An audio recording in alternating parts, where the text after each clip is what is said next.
Isso. como de Prabhupada. Exatamente.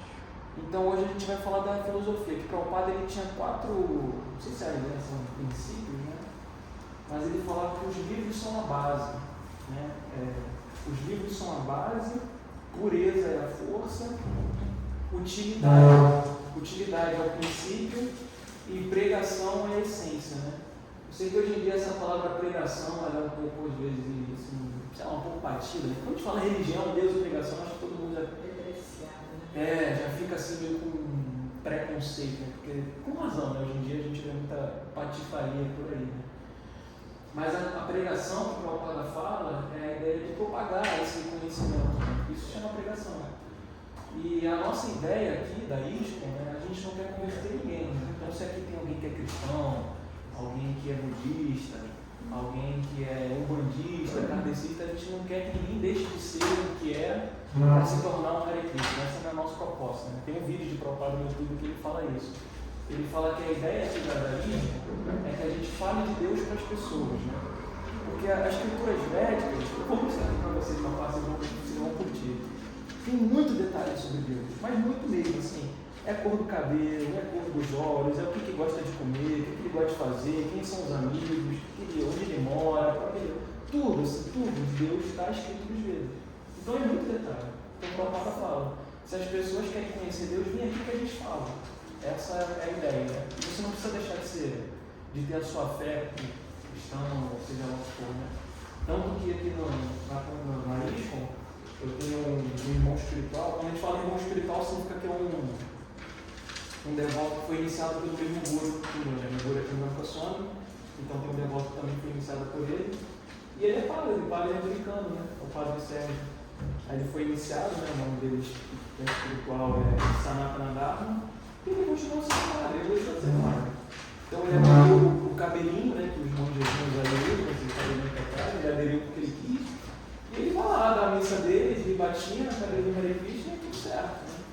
Lá acho que ninguém encrenca com ele por causa disso, o pessoal lá também é de boa. Né? Porque assim, religião, só existe uma religião, que é amar a Deus. Toda religião vai pregar isso, mas existe uma religião que não prega amar a Deus. Agora, tem caminhos espirituais que eles são mais materialistas, né? Adorar a Deus para querer alguma coisa em troca, para querer bênção. Em religiões até que nem Deus adora, né? Agora, sei lá, uma entidade específica. Eles explicam isso na Bhagavad Gita, né? Existem religiões do modo da bondade, paixão e ignorância. Mas enfim, a intenção é só deixar claro que a ideia não é converter ninguém, né?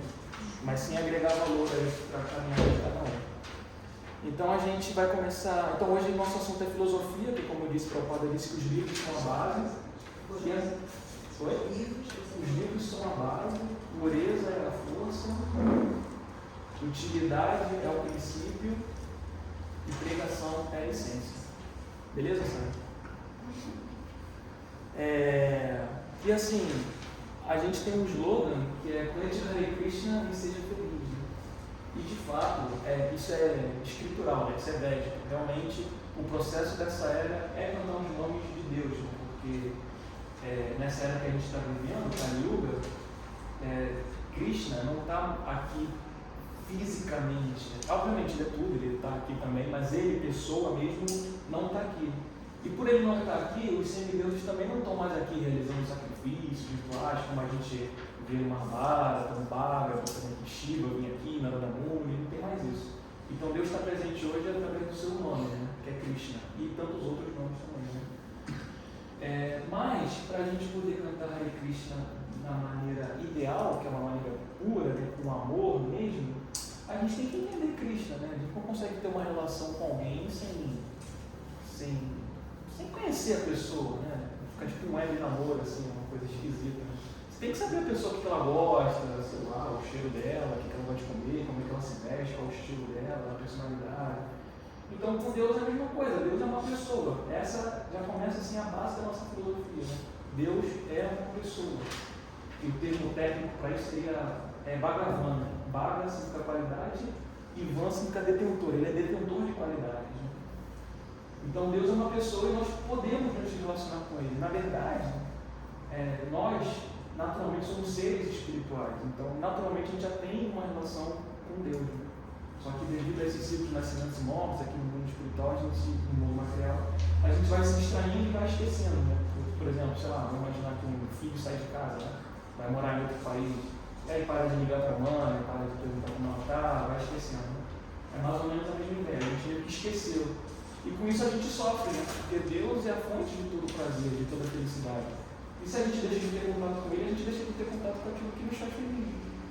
Então é mais ou menos isso que a gente vai ver hoje. Deixa eu passar aqui, senão a gente vai ficar sempre nesse slide. Então, quando o Gora me passou aqui o assunto de hoje, ele levantou essas perguntas aqui, né? Que é o núcleo da nossa filosofia. Quem somos, quem é Deus e como nos relacionamos com Ele. Por que a gente precisa? Será que a gente precisa, né? Então, tem um termo sânscrito que é Atato Brahma Jigyasa, né? Que a tradução seria assim: nessa forma de vida, a gente deve nos questionar sobre Brahman. Brahman seria a espiritualidade, né? Algo que vai além dessa matéria. Né? Então, tem até um verso no Bhagavata, no canto 2, não vou lembrar agora do capítulo e verso, que o Senhor Brahma, que é o arquiteto desse universo, na primeira entidade de vida criada, ele fala que a forma de vida humana ela é a mais auspiciosa de todas, porque nessa forma de vida ela é perfeita para a gente poder se questionar sobre essas perguntas, né? Para a gente poder sair desse sofrimento material, né? Porque Prabhupada explica, né, em diversos comentários de livros diferentes, que existem 8.400.000 espécies de vida, né? A ciência ainda não chegou nesse número, talvez um dia. Mas dentro do universo material, não é nesse planeta não, no universo, existem 8.400.000 espécies de vida. E uma dessas é humana, né? Então, em formas de vida inferiores, com consciência inferior, a gente não consegue se questionar sobre isso. A gente fica atado ali no karma, né? Nos instintos, animalescos, né? Então, um cachorro não pode assim, fazer um caminho espiritual que avance rapidamente. Não sei, ele recebeu a misericórdia de um devoto, como nós temos em algumas comunidades, cachorrinhos que ouvem Hare Krishna, comem praçada. Né? Bem, Hare Krishna. Enfim, e na vida humana ela é boa porque a gente passa por todos os tipos de karma, né? Coisas boas, coisas ruins. Principalmente aqui nesse planeta que a gente vive, que é a Terra, né? Que é um planeta intermediário, que tem de tudo, né? A gente experiencia assim, que é o céu e que é o inferno no mesmo dia. Né? Em formas de vidas mais superiores, também não é muito favorável como semideuses, né? Porque eles vivem numa condição extremamente confortável. Então, quando a pessoa está muito confortável, ela não quer saber muito de Deus, né? Porque está tudo bem. Eu tenho um amigo devoto, também irmão espiritual meu, que está morando na Austrália, né? E, na verdade, não só ele, né? Devotos que eu conheço que moram em países assim, mais desenvolvidos que o Brasil, tipo Europa, Austrália, países da Europa, a maior parte dos devotos que estão lá são indianos. Os próprios nativos mesmo não são, porque o país dele é bom, né? Então, não tem muita motivação para procurar Deus, né? E a gente vê também que muitos desses países, a maioria são pessoas ateístas, né? Enquanto países mais pobres, vamos assim dizer, a maioria é bem religioso mesmo, os países da América Latina, a própria Índia, né? Que é um país assim, materialmente forte, né? Enfim, então essa forma de vida humana é muito exaltada pelos Vedas para a gente poder fazer essas perguntas, né? Eu tenho um filósofo, não vou lembrar quem é, que ele fala que o importante não são as respostas, mas as perguntas, né? Tanto que na Bhagavad Gita, Krishna instrui a Arjuna a se aproximar do mestre espiritual e fazer perguntas relevantes com submissão, com respeito. Porque a gente não aprende nada sozinho. Por mais que a pessoa que fala assim, eu sou autodidata, aprendi economia sozinho, aprendi a pintar sozinho. Não foi bem sozinho, né? Às vezes a pessoa sozinha lê um livro, mas alguém tem que escrever aquele livro, né? Fazer um vídeo que ele assistiu. Né? Então nós somos seres sociais, né? A gente tem uma relação com Deus e isso é espelhado na nossa vida, a gente tem que ter relação com as pessoas. Então a gente precisa de professores para ensinar a gente a viver, nem que seja um pai ou uma mãe ensinar a gente a cozinhar, lavar a própria roupa, coisa do tipo. Então, para iniciar isso, quem é Deus, a gente vai começar a falar de Krishna. Né? Eu separei aqui essas 3 fotinhas de Krishna. A primeira ali são todos os avatares dele e ele no meio, né? Aqui tem um verso aqui que a gente vai ver quando a gente fala que Krishna é a origem de tudo. Então ali aquele peixe é Matsya, depois é Kurma, Varahadeva, Nisimhadeva, Vamanadeva, ou Trivikrama, aquele ali, Parashurama, depois é Ramachandra, que também é bem popular na Índia, né?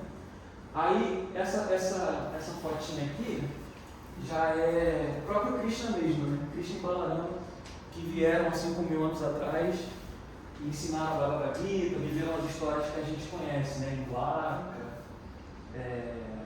Mathura, envolvendo aquela história toda com câncer, Vrindavana, tudo isso foi porque Krishna veio como ele mesmo, né? Ele não veio assim, entre aspas, como um personagem, como ele veio como um javali, um leão, enfim. Ele veio como ele mesmo, Krishna, há 5.000 anos atrás. Mas é interessante que ele veio, mas ele também continua existindo no mundo espiritual, porque ele é Deus, né? Assim, ele nunca sai da sua morada, né? Ele está sempre lá e também está em todos os cantos, né? Aí em cima tem Buda, né? O Bhagavata revela que Gautama Buda é Krishna, né? Que veio mesmo para... Acho que esse aqui é Krishna e Balarama, são os dois aqui, Krishna. Eles são... Quem é Balarama? Balarama é o irmão mais velho de Krishna. Ah, obrigada. Por incrível que pareça, Deus tem um irmão mais velho, muito doido isso, né? Porque ele quis simplesmente, né? Balarama é uma expansão dele e é igual a Krishna, não tem diferença. A Prabhupada fala que a única diferença é a cor, né? Que Krishna é negro, assim, essa cor chama Sudra, é uma cor como se fosse uma nuvem carregada de chuva, né? E Balarama é branco como uma lua. A única diferença é essa. E em cima ali é Buda, né? Que veio justamente nessa transição, 3.000 anos atrás, para começar a era de Kali. E o último ali em cima do cavalo é Kalki, e ele ainda vai vir, né? Ele não veio, ele vai vir no final dessa era de Kali. Talvez, né? É um assunto mais técnico que quando tem uma passagem assim de universo, ele vem para reiniciar tudo. Né? O cavalo branco. Vem no cavalo, não sei se tem um detalhe branco, acho que sim. E em outros lugares já se fala em cavalos. Ele vem um cavalo com uma espada e vai reiniciar aquilo. Tudo bem? Boa tarde. Estamos começando agora. A segunda foto ali, a gente também vai ver o verso de Krishna falando que ele é a origem de tudo. Então ali no meio tem um rostinho de Krishna, aí embaixo ali tem Mahavishnu deitado na cama da serpente, aí ali tem um leão, tem semideus, tem um tubarão, tem um monte de coisa nessa imagem, um elefante, para mostrar que Krishna é a origem de tudo, né? Ele fala na Bhagavad Gita, ele é presente em tudo, ele é a vida, ele é a origem de tudo que existe. Então todos nós somos partes e parcelas de Krishna. E eu achei que essa imagenzinha aí representou legal isso, né? E aqui tem essa última foto aqui já é Krishna na sua intimidade, né? Porque quando a gente fala Deus, principalmente se a gente não tem contato com a literatura védica, a gente acha que Deus é uma pessoa que está muito distante da gente, né? É uma pessoa assim que está lá em cima só julgando, vendo quem está se comportando ou não, tipo o Papai Noel assim, que vai receber presente no final do ano, né? Quem castiga e manda um raio na tua cabeça. E não é assim, né? Deus ele também tem esse papel, mas ele tem sua intimidade, né? É como se assim, porque Krishna mesmo, ele está num patamar que é além de Deus, sabe? Tipo, Deus é como se fosse uma função dele, de Krishna. Mas Krishna está além disso, ele não precisa se preocupar com isso. Quem se preocupa com isso é uma expansão dele como Vishnu, que é aquele que está deitado ali na cama de serpente ali, né? Então, ele como Vishnu, então é como se ele botasse uma roupinha assim interna e vai lá trabalhar, né? Vai para a empresa. No caso, a empresa aqui é o universo, né? E Krishna mesmo, ele está em casa, ali de boa, com a namorada dele, com a família dele, que é representado aqui nessa imagem. Então, isso aqui é um passatempo de Krishna que acontece, que Krishna está em Vrindavan, e os amiguinhos chamam ele para brincar, né? Com os amiguinhos ali atrás da porta. Aí a mãe dele, Krishna também tem mãe, sem razão, né? Assim, ele não tem origem, tudo partiu dele, mas ele tem mãe também, né? Porque ele quer, é Deus, né? Ele faz tudo. Então ele tem essa mãe, que é a Yashoda, e aqui ela está vestindo ele, né? Botando a roupinha, perfume, joias.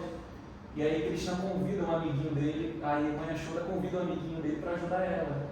Aí essa história está também na promoção, ou no Krishna Book, não lembro agora. Aí quando um amiguinho vai ajudar ele a botar a tornozeleira em Krishna de brincadeira pega a flauta e bate assim na cabeça dele. Porque Deus é muito brincalhão, né? A gente vê pelos avatares, né? Eu acho que foi Prabhupada que explicou isso com Krishna.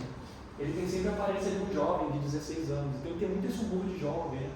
E como é que a gente vê as crianças aqui na Terra? Né? Tá brincando, né? Pega uma espadinha, pega uma arminha, pega um carrinho, finge que está matando um monstro. Isso tudo vem de Krishna. Krishna gosta dessas coisas. Tanto que ele luta com demônios que na verdade são devotos. É uma longa história, né?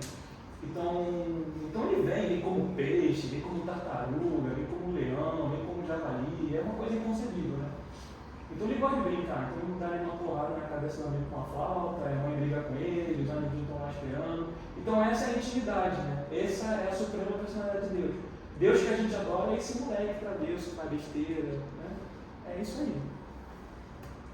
E aqui eu trouxe alguns versos, não sei se vai dar para ler, acho que não foi uma boa ideia escolher cinza, mas eu vou ler aqui para vocês. Então aqui tem eu peguei alguns versos da Bhagavad Gita e do Bhagavata que comprovam, né, você vai dar uma força maior para tudo isso que está sendo dito, né? Porque nós, como devotos de Krishna, a nossa base é sempre o Shastra, né? Aquilo que está escrito. Uma pessoa que vem de fora, ela pode até não concordar. Não concordo com o que está escrito, não concordo com o que vocês estão falando. Beleza, é o direito que a pessoa tem, né? Deus deu o livre-arbítrio. Mas o fato está escrito. E a gente segue. Porque nós temos o termo técnico é epistemologia, né? Epistemologia é tudo que comprova que uma filosofia faz sentido, ou é real, coisa do tipo. Então a gente se baseia pelo Shastra, que são as escrituras, os sábios, que são os praticantes, que vivem as escrituras. Né? A gente consegue ver que as escrituras fazem sentido, porque tem pessoas que praticam e a gente vê a vida deles conforme as escrituras, sabe? É nítido. E tem o Guru, que é quem ensina. Então essa é a nossa base, né? É Shastra, Guru e Sábio. É o nosso norte, a gente se baseia por isso. Então eu separei alguns Shastras, um verso, né? Que fala assim, Krishna é a suprema personalidade de Deus. Por exemplo, existem muitos versos, eu fiquei com muita dificuldade de escolher um verso só porque tem muitos, né?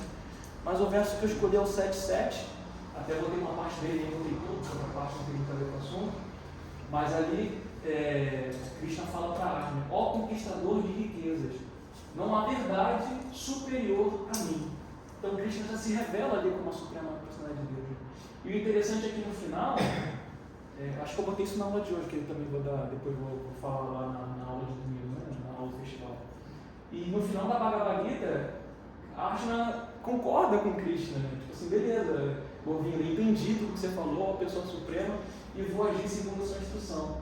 Então, assim, a Bhagavad Gita é um livro, a gente também vai falar dela aqui, que ela não é só uma coisa dos devotos, ela é um livro que, assim, pessoas acadêmicas estudam, pessoas de universidade, filósofos, também são devotos, podem ser até ateus, né? Mas mas assim, a consciência de Krishna é tão... A Bhagavad Gita é tão filosófica que as pessoas estudam, mesmo sem ser devotos, mesmo sem querer ser devotos. Esse negócio é do tempo, esse tripézinho? Eu não acho que é. Eu acho que o Cora deixou ali meio que um vacilo.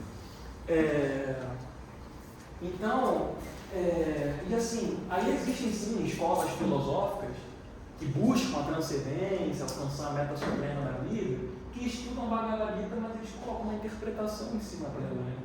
Porque eles acham que Krishna é apenas uma pessoa avançada. Então coloca Krishna no mesmo patamar de pessoas santas, Jesus, por exemplo. Jesus nunca se colocou como Deus, né? Ele se colocou como filho de Deus.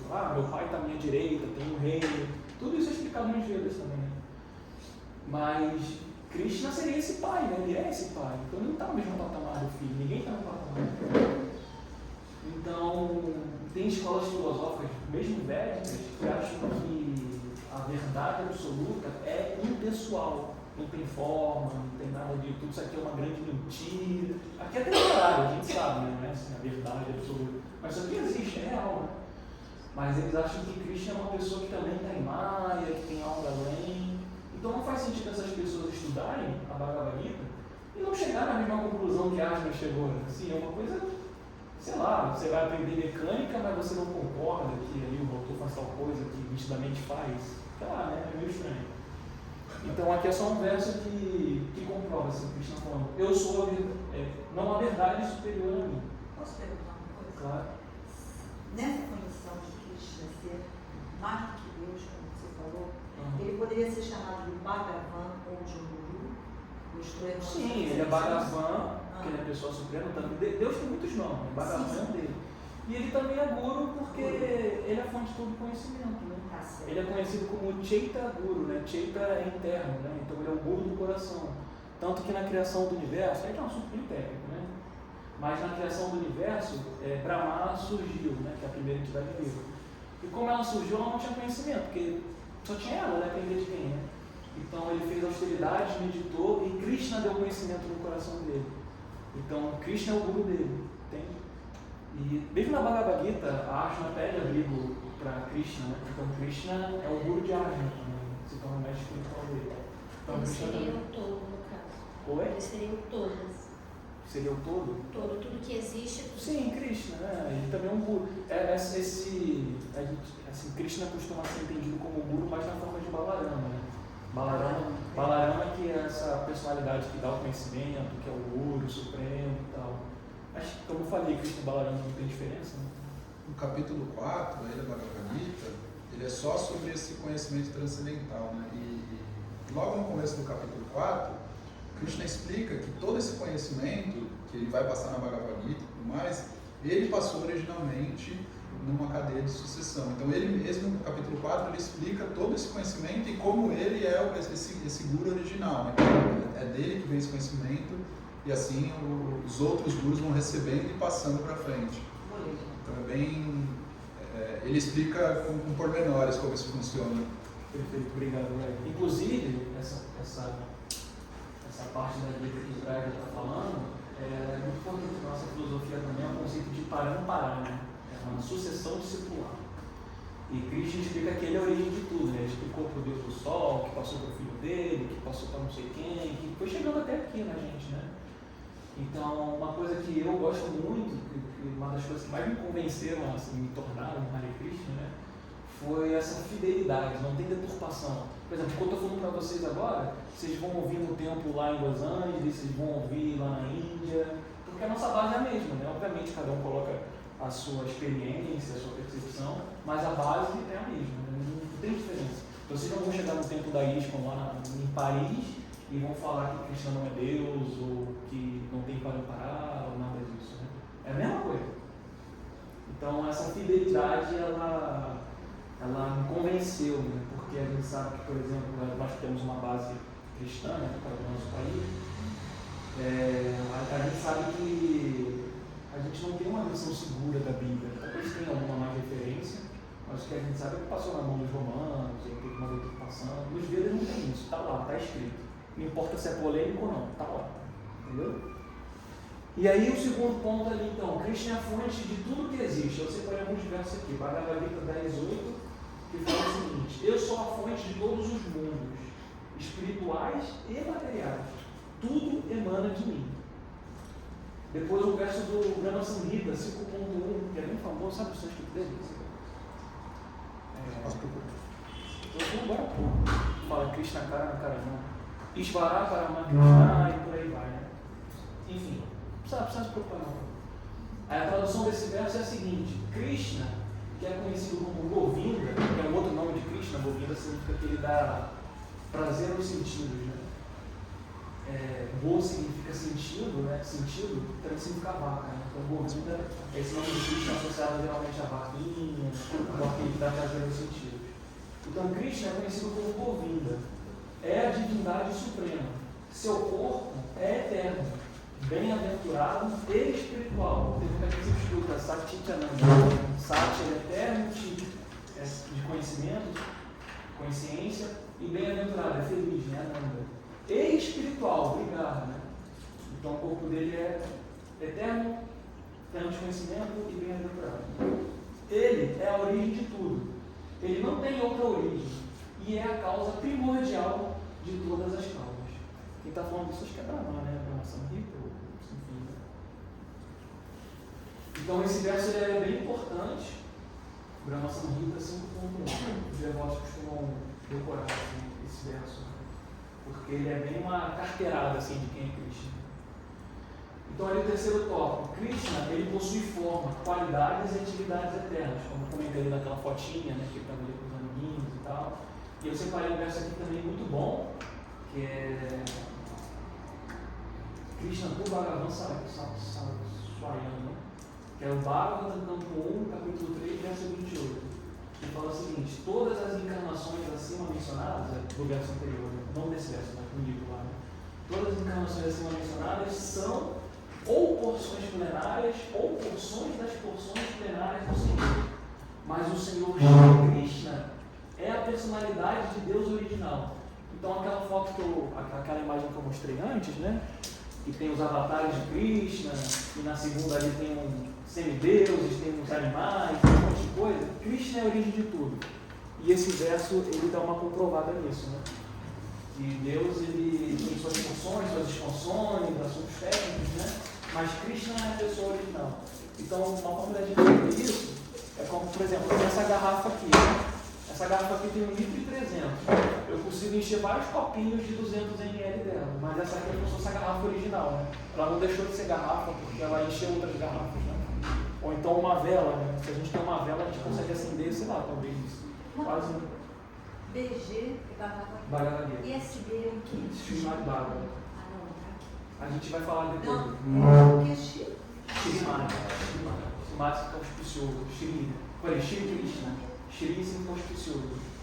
Srimad Bhagavatam. Livro, então. Isso, Bhagavatam. Aí Bhagavatam vem de Bhagavan, justamente a pessoa, né? Então é um livro que fala dessa personalidade. A gente vai chegar lá. Então vamos avançar aqui que já passou uma hora. Então o último tópico ele é acessível através de Bhakti. Então, como eu falei, não é aquela ideia de que Deus está lá e eu estou aqui, não tem nada a ver com isso, né? Você tem um livro também muito importante chamado Néctar da Devoção, que ele explica as raças, né, os sabores, os humores de relacionamentos que a gente pode ter com Cristo. Não vou entrar nessa história agora técnica, mas é basicamente assim: a gente pode ter uma relação de neutralidade, como isso, Deus está lá, eu estou aqui, eu posso fazer nada por ele, porque eu sou pequeno, né? A gente pode ter uma relação de servidão, por exemplo, poxa, a gente aqui mesmo, né? A gente se identifica com Cristo, a gente quer fazer um serviço, quer cozinhar alguma coisa para ele, quer limpar o templo, tudo bem? Cadê Cristo? Fica à vontade. Tem lugar aqui na frente, tem cadeira atrás também, se quiser pegar. E aí, por exemplo, a gente vê muito isso em Arca, né? Arca foi um guerreiro ali. Acho que Hanuman é um exemplo melhor disso. Você conhece a história de Hanuman, mas Hanuman ele era muito devoto de Ramachandra, né? Aquele avatar de Krishna que a gente viu lá. E ele servia muito, ele tinha muita essa coisa de servir, tanto que ele ajudou Ramachandra a resgatar Sita lá do Sri Lanka e tudo, né? Enfim, aí depois disso tem o humor de amizade, que aí sim, acho que se encaixa melhor, né? Ele era primo, né, de Krishna na Terra, eles eram amigos, né? Comiam juntos. Os vaqueirinhos ali da fotinha que eu mostrei também, esse humor de amizade com Cristo. Depois tem o humor de parentesco, né? Tipo assim, a gente percebe muito isso quem faz o serviço no altar, como o Pujari, né? Porque cuida da deidade, porque a nossa filosofia é que a gente tem que relembrar a nossa relação com Deus, né? Então uma maneira muito boa de fazer isso é você cuidando de deidade, né? Então você troca roupinha, bota para dormir, oferece uma comidinha. Então vai se criando esse humor de que eu tenho que cuidar de Deus. E a gente vê muito isso ali, Mãe Yashoda, acho que é o que no caso aqui, Mãe Yashoda, ela tem esse humor de cuidar de Deus. Deus não precisa ser cuidado, mas é um carinho, né? E ele aceita, Krishna, com amor e devoção, ele aceita tudo, né? E o que ele não aceita, ele fala que não aceita também. Enfim. E aí o humor mais sobrinho de todos, que seria a Madhurya, né? Que é esse humor assim, mais romantizado, porque quando uma pessoa é um casal, né? Você assim, é uma relação um com o outro, né? Mas assim, um cuida do outro, um protege o outro, um é amigo do outro, um serve o outro, e também tem até neutralidade às vezes, tem que um viajar para um canto para não dar briga, né? Então, o humor de Madhurya, ele abrange todos esses humores. A gente vê isso, por exemplo, nas Gopis, Radharani, né? É um humor mais avançado, vamos dizer assim. Mas todos eles, não é que um é melhor que o outro, tá? Todos nós já temos uma relação com Cristo. Não é que assim, quando eu chegar no céu espiritual, eu vou ser um vaqueiro, ou eu vou ser uma velhinha. Não, a gente já tem, só que a gente está esquecido. E a meta da vida é a gente relembrar isso, né? Aí começa todo o processo, né? Cantar Hare Krishna, entender o que a gente está fazendo. E aí o verso que eu separei que eu li, né? É o Bhagavad Gita 18:55. Krishna mesmo fala para Arjuna, né? É unicamente através do serviço devocional que alguém pode compreender-me como eu sou, como a suprema personalidade de Deus. Então por isso que eu falei, né? Que a gente tem o slogan de cantar Hare Krishna e ser feliz, mas Prabhupada me falava, né? Que cantar Hare Krishna e ser feliz é um longo caminho, né? Então a gente tem que fazer serviço devocional. E essa palavra serviço, às vezes ela pode ser mal vista, né? Como algo que tem que acordar cedo, pegar ônibus e trabalhar, né? Serviço. Mas não, serviço é uma manifestação de amor, né? Então o padre ele fala que um exemplo, o que mais se aproxima do amor de Deus aqui, que a gente pode ter como experiência, é o amor de uma mãe pelo filho, né? Eu não tenho propriedade de falar isso, como sou mãe, né? Mas Prabhupada explica que a mãe, ela cuida do filho, mesmo o filho não fazendo nada de bom para ela, né? Tipo assim, principalmente quando é um neném, né? O neném faz cocô no colo da mãe, não deixa a mãe dormir, puxa o cabelo dela, a mãe não toma nem banho, né? A gente vê na internet assim, mãe assim, quase desmaiando assim, no sofá, porque ele não consegue viver, né? No colo do filho. Mas ela faz isso com amor, ela não quer nada em troca, ela não espera um obrigado, ela não espera um pix, ela não espera nada. Ela simplesmente ama o filho e cuida do filho. Então Krishna faz a mesma coisa com a gente, e nós aqui, né, Vaishnavas, né, que fazemos parte dessa escola filosófica, a gente quer fazer isso por Deus também. Então Krishna tem uma qualidade muito legal, que é Bhakta Vatsalya, que significa que ele adora servir o seu devoto. Tanto que na batalha de Kurukshetra, por exemplo, ele é a suprema personalidade de Deus, ele não precisava que a guerra acontecesse, né, que Arjuna lutasse, não precisava nada disso. Mas ele quis dar as glórias para Arjuna, simplesmente. Né? Ele quis que Arjuna fosse glorificado como o maior guerreiro de todos. Então, Krishna ficou ali humildemente só na carroça, ali, né, na quadriga, dirigindo, e Arjuna que ficou lá dando felicidade de todo mundo. E, por exemplo, uma vez perguntaram para a Prabhupada também, né? Se Krishna é tão poderoso, por que o senhor teve que vir aqui fazer isso tudo? A Prabhupada falou, Krishna não deixa as glórias para mim. A gente glorifica muito ele, o Prabhupada, por ser esse servo maravilhoso. Né? Então, serviço devocional é isso, tá? Não entendo essa palavra como algo penoso. Obviamente, né? Requer um esforço, requer uma coisa, porque amar é isso, né? Tem que ter esforço. Ninguém ama assim, sem fazer nada. Né? Aqui vem a parte legal, né? Que eu falei assim, que os Vedas dão muito detalhes. Né? Vou passar rapidinho aqui para a gente não ficar uma hora nessa tela.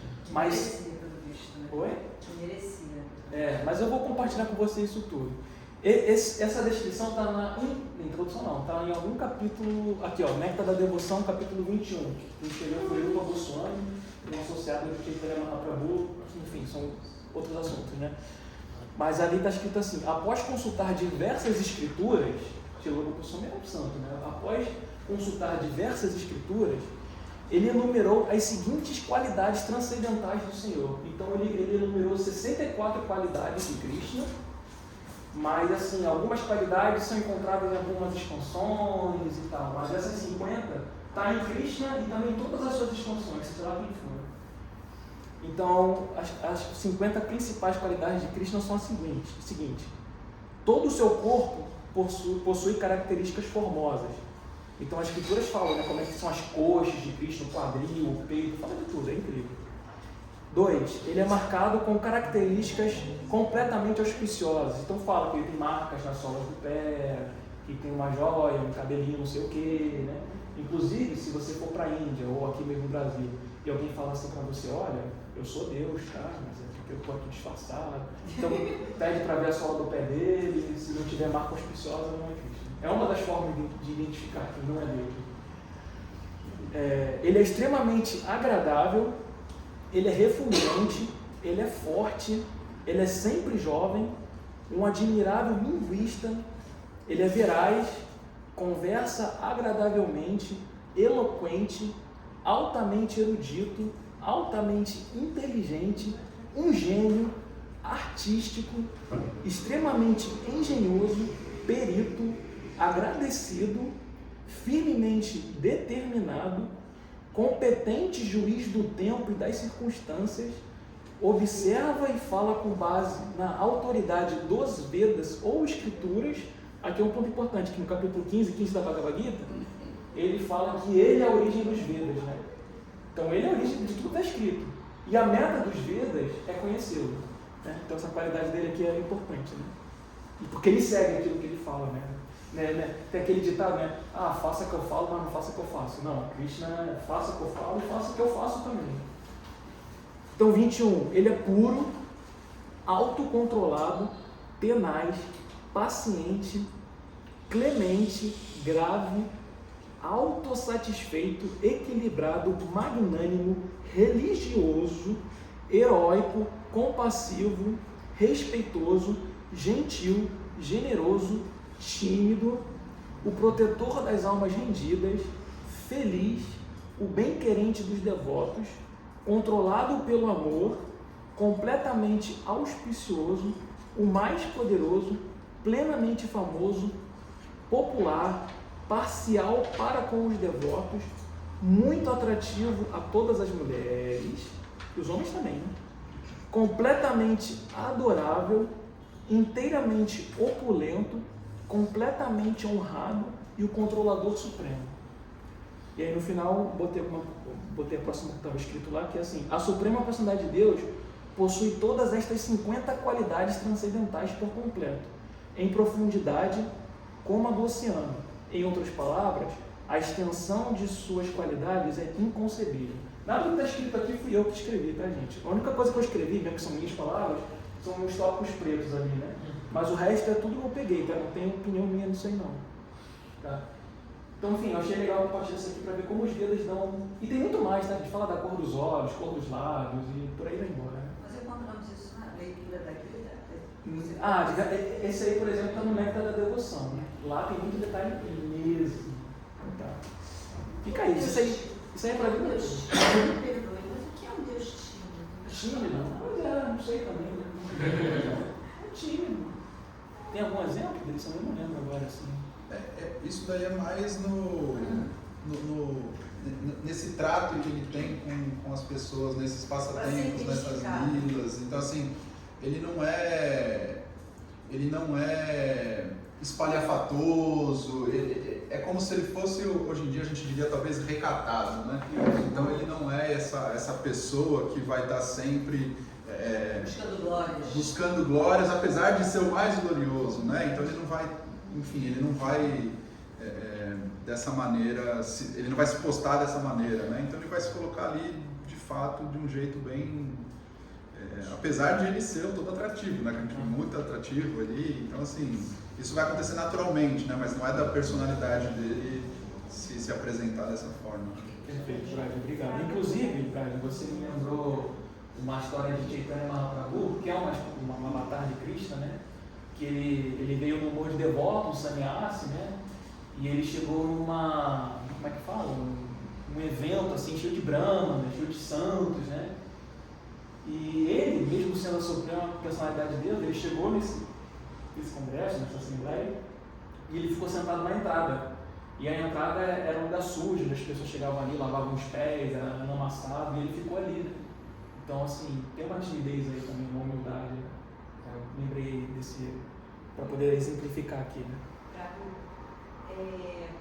Não eram 64?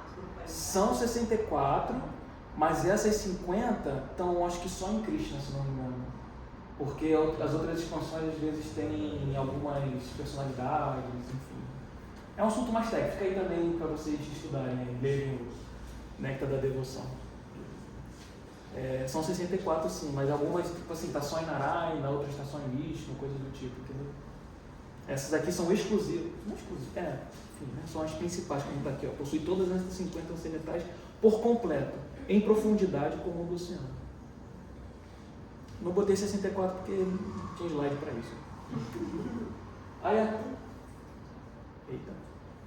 Tá, aqui eu separei esse trechinho de Prabhupada dele explicando quem é Krishna, né? Porque acho que ele consegue explicar melhor que eu. Então vamos ver se vai tocar. E tomando um like. Paga o negócio aí. Pô, mas abriu o YouTube. Tá funcionando tudo. Você não clicou? Não, mas eu tinha separado o cortezinho aqui. Bem da autopular, né? Cadê o... Não tem problema não. Acho que começa aqui mais ou menos em 2 minutos. Tem algo que eu acho que é mais ou menos aqui.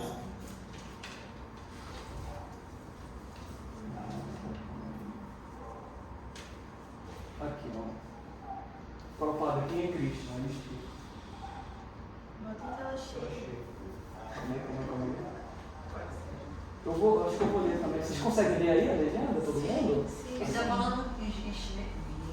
Eles estão falando inglês.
Beleza. Então só isso aqui para Ela só tá na cara. colocar, né? Tá, aí a roda aqui como que eu Tá um alt tab aí.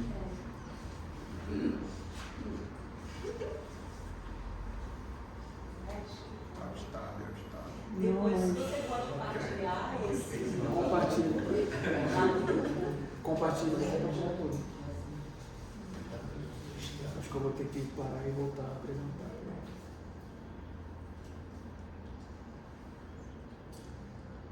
Ah, já sei o que aconteceu, porque acho que tem outra aba do Ctrl Shift.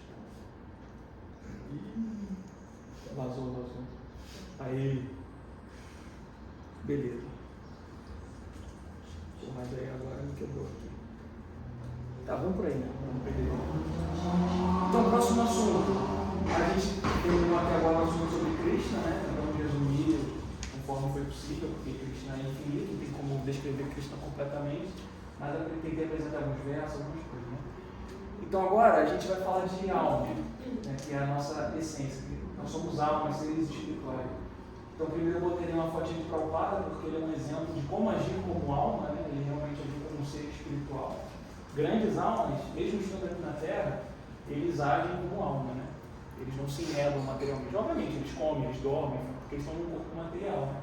Mas eles entendem que eles são almas espirituais e agem como tal. Então eu botei uma fotinha de Prabhupada.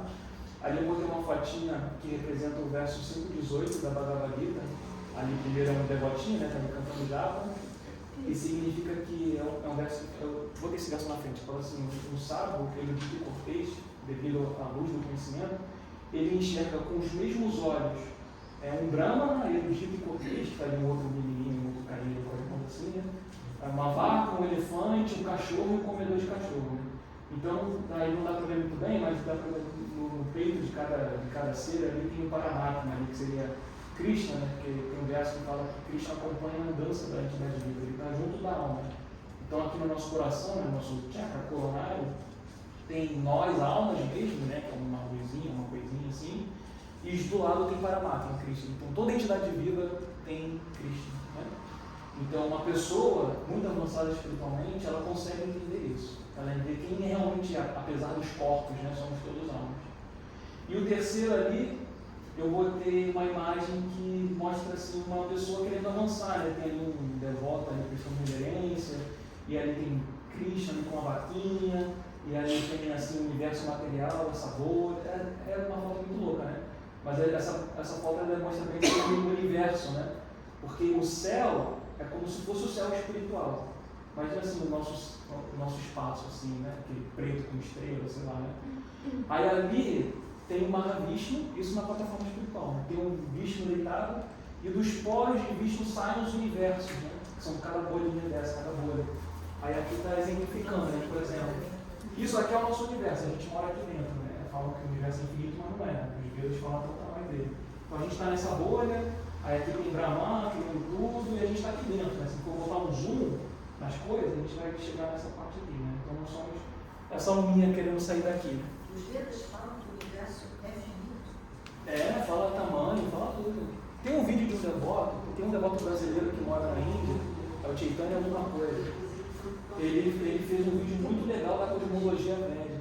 Então lá, assim, os Vedas falam a distância da Terra, do Sol, da Lua, e a NASA está comprovando tudo. Isso é apaixonante. Os Vedas, cara, eu acho que para não gostar do Veda tem que ser maluco, na minha opinião. Assim. Eu acho muito legal, né? Sou suspeito para falar. Mas temos livre-arbítrio, né? Deus deixa todo mundo fazer o que quer da vida. E deu ruim, como é?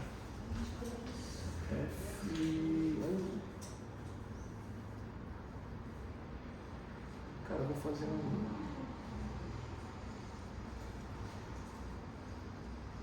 Deixa eu problemas técnicos.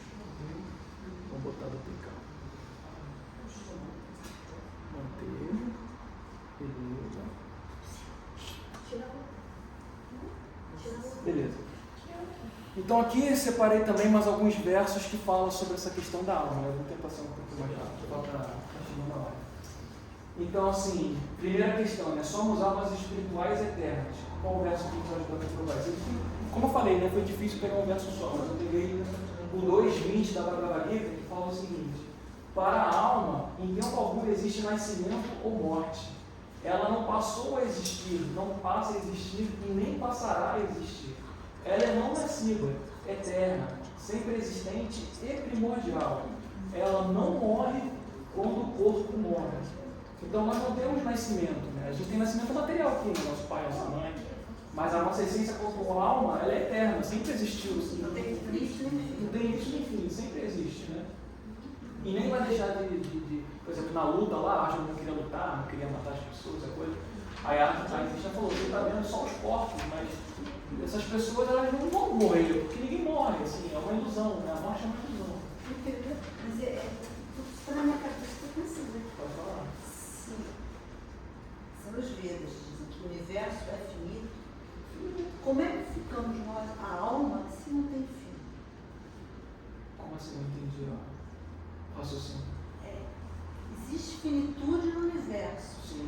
mas a alma, nós somos infinitos. Nós somos Eternos. eternos. Nós somos eternos. Sim, então. Não tem fim. Você entendeu o que eu quero É um dizer? universo material, né? Então, a gente precisa saber. então, por isso que nós estamos categorizados como almas condicionadas. Porque a gente está vivendo uma realidade que não é natural para a gente. Na aula de hoje, lá embaixo, eu vou falar disso, né? A gente está nesse corpo, mas essa não é a nossa, entendeu? Nós temos é chamado de Swarupa, uma forma eterna, um corpo espiritual, que está lá no mundo espiritual e a gente está aqui tendo um devaneio, né? Os Vedas dão essa ideia, né? Como se a gente tivesse, sei lá, imagina que a gente está lá em Goloka Vrindavana, no planeta de Krishna, a gente deu um tibu no lago, com algum pensamento assim, intrusivo, né? E nesse mergulho a gente está aqui, samsara, vida, nascimento, morte, sei lá o quê. E quando a gente conseguir sair, a gente volta no mergulho, coisa que lá deve durar, sei lá, 10 segundos, a gente está aqui vivendo uma vida muito louca. Sair desse universo finito, que ela falou que é É material. como se a gente estivesse aqui sonhando, assim, sabe? Uma coisa meio louca mesmo, tipo, multiverso, assim. Se a gente conseguir transcender, né? Porque senão a gente fica. Não, a gente vai, é isso, pô, a gente vai. Vai demorar mais dias. Se não, né? Tem uma história de Narada Muni, Prabhupada não conta essa história, né? Mas é uma história popular, assim, no hinduísmo, vamos assim dizer, que vou resumir bastante, tá? Mas, por exemplo, Narada Muni pergunta, ele tem acesso a Krishna, né? E ele pergunta, ele quer conhecer Maya, essa ilusão de Krishna, porque ele não é atingido por Maya. Aí Krishna fala assim, beleza, eu vou te explicar, mas faz o seguinte, pega um pouco de água para mim que eu estou com sede. Aí Narada fala, beleza. Aí ele vai lá no rio, né, pegar água. Aí quando ele chega no rio, ele encontra uma casa, encontra uma moça, se apaixona, casa, tem filhos. Aí de repente a casa, aí passa anos assim, vivendo a vida, esqueceu a alma de Krishna, né? E aí de repente a casa pega fogo, a família dele está morrendo e ele lembra de Krishna no sofrimento dele. Krishna tal, aí ele acorda e assim, tá lá no rio, pegando na água ainda, sabe?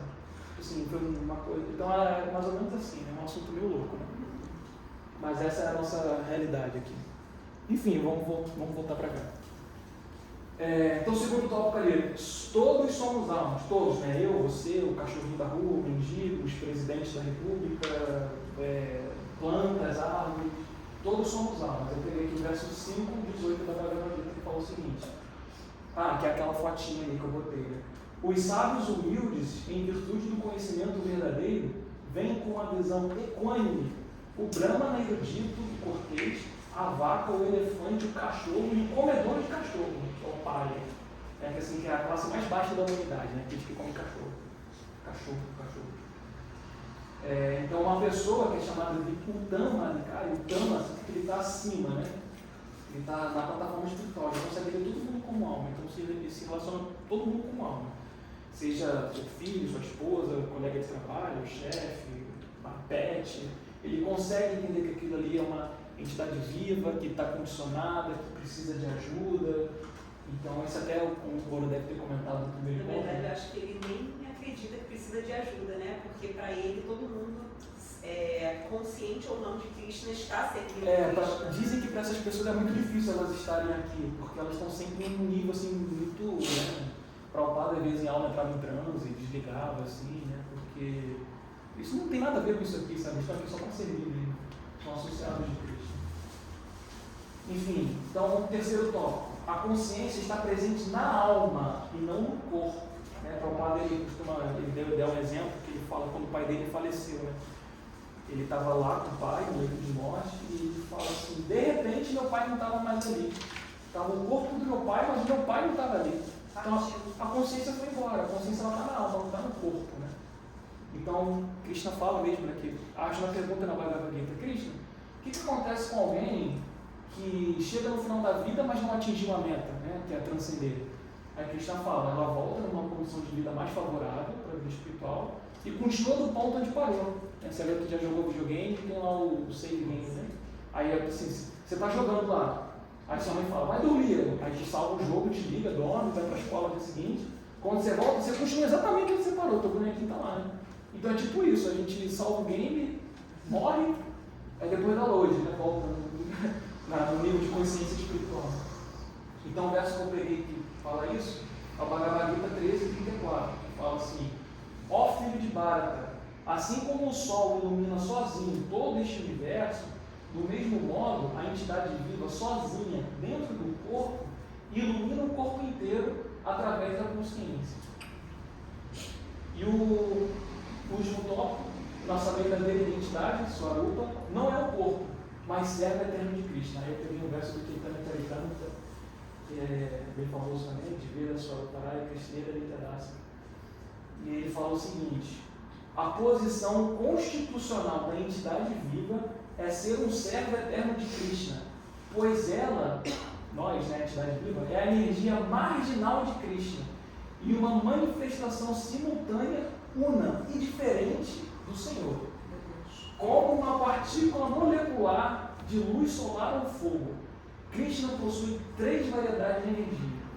É uma alma. Então vamos entender isso. É por isso que a gente precisa comentar de Prabhupada, né? Porque só eu verso a gente não entende. Então Krishna tem 3 energias, né? A espiritual, a material e o meio delas, a margem. Imagina assim que você está na beira da praia.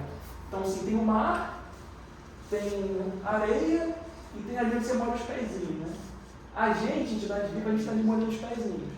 Faz de conta que a água é a energia material. Se você for para lá, você se afoga. Né? Nós somos mamíferos, a gente não vive na água, né? Então se a gente for para a água, para a energia material, a gente se afoga. Se a gente for para a areia, a gente consegue ir para casa. E a gente está ali na corda bamba, ali molhando o pezinho, querendo nadar, querendo desfrutar. E a gente tem essa opção, né? Porque Krishna não é que ele lança a gente aqui no mundo material e fala, meu filho, se vira, você está preso aí. Nós estamos aqui por um desejo nosso, né? Que a gente quis ter um desejo de entender como é que controlava as coisas. Mas Krishna dá a chave para a gente sair daqui, que são os Vedas, né? E ele mesmo vem, né? Então assim, ele dá a ferramenta, ele mesmo vem, ele faz tudo de graça, não cobra nada de ninguém. Então a gente tem a opção de sair daqui. Então nós somos energias marginais de Krishna. E Aí tem a parte aqui que ele também fala, nós somos simultaneamente iguais e diferentes, unas do Senhor. Aí é a base da nossa filosofia, né? Que é a tinta e a beda tapa. Significa que a criação de Deus é simultaneamente igual e diferente dela. Então, como assim igual e diferente? Como eu falei, nós viemos de Cristo. Então, nós temos qualidades espirituais. Então, nós somos, de certa forma, iguais a Cristo, não em quantidade, mas em qualidade. Porque ninguém é igual ou superior a Cristo. Né? Então, a gente também tem qualidades espirituais, mas Cristo tem todas as qualidades em grau máximo. Quando a gente fala que ele é Bhagavan, a gente fala de 6 qualidades principais, né? Ele é o mais rico, o mais famoso, o mais forte, o mais inteligente, o mais bonito e o mais renunciado. Renunciado. Ele é isso tudo em grau máximo. Então aqui podem ter pessoas que são muito ricas e muito inteligentes, mas não são famosas. E mesmo se a pessoa for muito rica, ela não é mais rica que Krishna. É dito que Krishna, o palácio dele não tem energia elétrica ou tocha iluminando, porque as joias já refletem luz para todo lado. Assim. Então ninguém tem isso aqui, né? Então Krishna, ele é tudo isso em grau máximo. Mas como assim ele é o mais famoso, ele tem namorado e é renunciado? Porque ele não precisa, ele faz isso para agradar os devotos. A gente quer ter uma relação com ele e ele permite que a gente tenha, que a gente cumpra, que a gente pode ser amigo dele, ele pode ser namorado dele, ou qualquer coisa, né? Ele gosta disso, ele aceita, mas ele não precisa, porque em última instância nós também somos uma parte dele. Né? Mas entra naquele perigo, né, de escolas filosóficas que falam que a gente também é Deus, mas é que a gente está iludido. Né? Como assim Deus se ilude? Não faz sentido isso. Né? Em nenhum momento o Krishna fala na Bhagavad Gita ou qualquer outra escritura que cada entidade viva também é Deus. Tanto que ele fala, né? Tem um verso no capítulo 7 da Gita que ele fala, né? Tudo está em mim, mas eu não estou em tudo, né? Ou algo assim. Fica que tudo parte dele, mas fica que ele está em tudo. Então nós não somos Deus, né? Nós somos parcelas, nós somos seres infinitesimais. Né? Beleza? Alguém quer falar alguma coisa, alguma dúvida em relação à alma? Antes da gente passar para o próximo ponto? Você pode repetir o que você falou? Está em Deus? Isso. Cara, ele fala mais ou menos assim, eu estou presente em tudo, mas nem tudo está em mim. No sentido de que ele se expande, nós somos parte dele, mas nós não somos ele. Ele está aqui no nosso coração, mas a gente não está lá no coração dele. Não, porque ele se preocupa nesse sentido mais romantizado, poético da coisa, assim, né? Mas a gente não está no coração dele, né? Porque Krishna, como Paramatma, ele está no coração de cada entidade viva. Mas as entidades vivas não estão lá presentes no coração dele, entendeu? Então é nesse sentido. Nós somos energias de Deus, mas ele tem a sua individualidade e a gente tem a nossa. Não é que a gente vai se unir com ele, nos tornarmos Deus, não é isso. Beleza? Mais alguém quer falar alguma coisa? Você aí explode a cabeça, é muito assunto, né? Posso só partilhar de Srila Bhaktivinoda Thakur. Ele estava até conversando com o Prabhu, que ele fala exatamente sobre isso, né? Sobre a diferença e a igualdade entre a alma individual e o Senhor, que são simultaneamente tanto eternas quanto verdadeiras. E aí ele fala, pergunta, né? Como que a gente compreende essa diferença e essa igualdade? Que é ao mesmo tempo reciprocamente contraditória. Ele fala que é pela Atitya Shakti, que é a potência inconcebível do Senhor, que todas as verdades contraditórias podem se conciliar perfeitamente e existir em plena harmonia, porque é Deus. Perfeito. Obrigado por explicar. Então, é isso, né? Bom, podemos ir para o próximo assunto? O próximo assunto então é o corpo, Deha, né? Em sânscrito o termo é Deha. Aí eu separei aqui algumas imagens, né? A primeira ali é uma escadaria, que não dá para ver muito bem, né? Mas tem um carinha ali sofrendo muito, chegando perto da tela, né? Ali está escrito envy, que é inveja, né? Aí vai subir um degrau, tem ignorância, raiva, luxúria, avareza, orgulho, apego. Aí depois vai subindo ali, tem umas qualidadezinhas que não dá para ver por causa da definição da imagem, né? Mas ali tem estudar os Vedas, tem um degrau ali, né? Estudar os Vedas, ali já tem uma galerinha, os brahmacharyas ali, sannyasi, uns devotinhos ali. E em cima está chegando ali mirada em Krishna, finalmente, a verdade absoluta, né? Que é Krishna, Srimati Radharani e Krishna, né? Então esse é o degrau do mundo material, né? A gente está aqui com um monte de sentimento, um monte de coisas temporárias que não fazem muito sentido, a gente fica muito apegado a essas coisas, mas conforme a gente vai avançando, a gente vai subindo um degrauzinho a cada dia, a cada mês, a cada ano, a cada vida, né? Até a gente conseguir chegar lá no topo. Né? São todos esses pecados ou são os 7? Não, isso é mais uma simbologia, né? Isso é mais São uma... os 6 que você falou. 6? Não, você falou no último. Não, esses são as 6 qualidades De Cristo? Né? Ah, que é o mais rico, Está falando da famoso. inveja, da ignorância. Não, mas essa imagem, não sei se foi baseado em um verso específico, mas é só para ilustrar assim, esse avanço, né, assim, da gente poder superar a matéria. seriam tipo os pecados capitais. Tudo que aprisiona a gente, então a gente tem que passar por isso tudo, né, vencer. O Prabhupada fala, né, que a nossa vida é uma constante guerra declarada contra a Maya. Né? A gente está lutando contra a ilusão de Cristo, né, que é muito forte. Então a segunda imagem ali, eu botei o Senhor Brahma, né, que é esse ser de 4 cabeças, ali uma flor de lótus. Ele está meditando ali, recebendo o conhecimento de Krishna dele. Eu botei essa imagem porque o Senhor Brahma foi quem fez os nossos corpos, né? Feito de alimentos, fogo, água, terra, ar, mente, e por aí vai. Eu acho que você para o universo fala disso. Então eu botei o nosso pai, né, o Senhor Brahma, que é também o nosso acharya, né? A gente vem da associação discipular do Senhor Brahma, né? A nossa escola filosófica aqui da ISKCON, nós somos Brahma, que é esse carinha, Brahma, Madhva, Gaudiya, Vaishnava.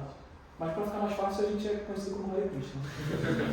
Então, Senhor Brahma é essa primeira entidade viva que passou o conhecimento para Narada Muni passou para Vyasadeva passou para Shukadeva Goswami, aí passou para Parikshit Maharaj, lá todo mundo na Assembleia, foi chegando até chegar em Bhaktisiddhanta, até chegar em Prabhupada, até chegar no meu Guru, até chegar na gente que está aqui e outras ramificações. Né? Então, o Senhor Brahma é o nosso acharya primordial e óbvio, né? Acima dele está Krishna. Então, a nossa escola filosófica é muito fiel, ela vem da primeira entidade viva criada do universo. Acredite em você ou não. E a última foto ali é esse samsara, né? Os ciclos de nascimento se mostram ali um embrião que vira um garotinho, vai ficando adulto, morre, nasce de novo. E aqui não dá para entrar por causa da definição da imagem, mas aqui tem uma luzinha branquinha, que é a alma, né? Na Bhagavad Gita tem um verso que fala que, não pode explicar na verdade, né? Que a alma, ela não pode ver, né? Então, assim, a ciência nunca vai descobrir a alma, porque ela é invisível aos olhos humanos. É dito que se você pegar a ponta de um fio de cabelo, dividir acho que tipo, em 10 ou 100 mil vezes, é o tamanho da alma. Então não tem lupa microscópica que consiga ver isso, né? Então essa centelha que nós somos, né? Que está aqui agora no mundo material sofrendo, que em algum momento vai voltar lá para o nosso corpo espiritual. Né? E ali em cima tem uma loucura ali, né? Tem gorila, tem uma pessoa, tem um leão, tem um cavalo, porque está todo mundo preso nesse ciclo de nascimento e morte, né? Tem a caveira ali, então tudo isso é o que a gente vive aqui, né? Vida após vida, repetindo as mesmas coisas, são alguns personagens. Tem aquele ditado que fala que lá em cima é o quê?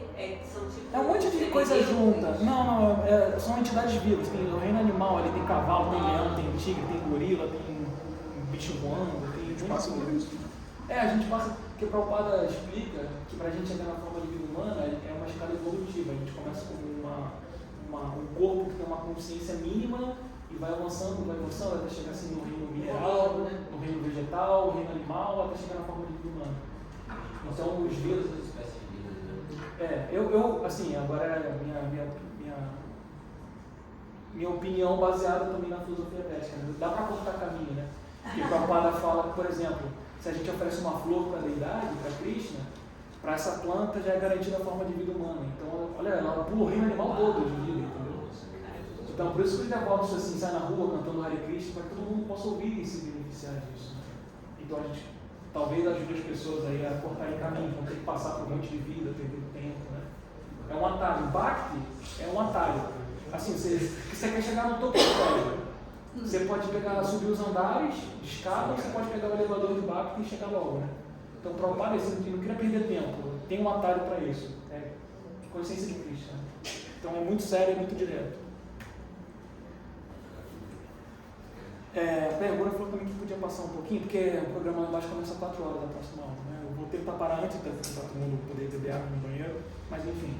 Então, eu separei alguns versos aqui que falam sobre o corpo. Né?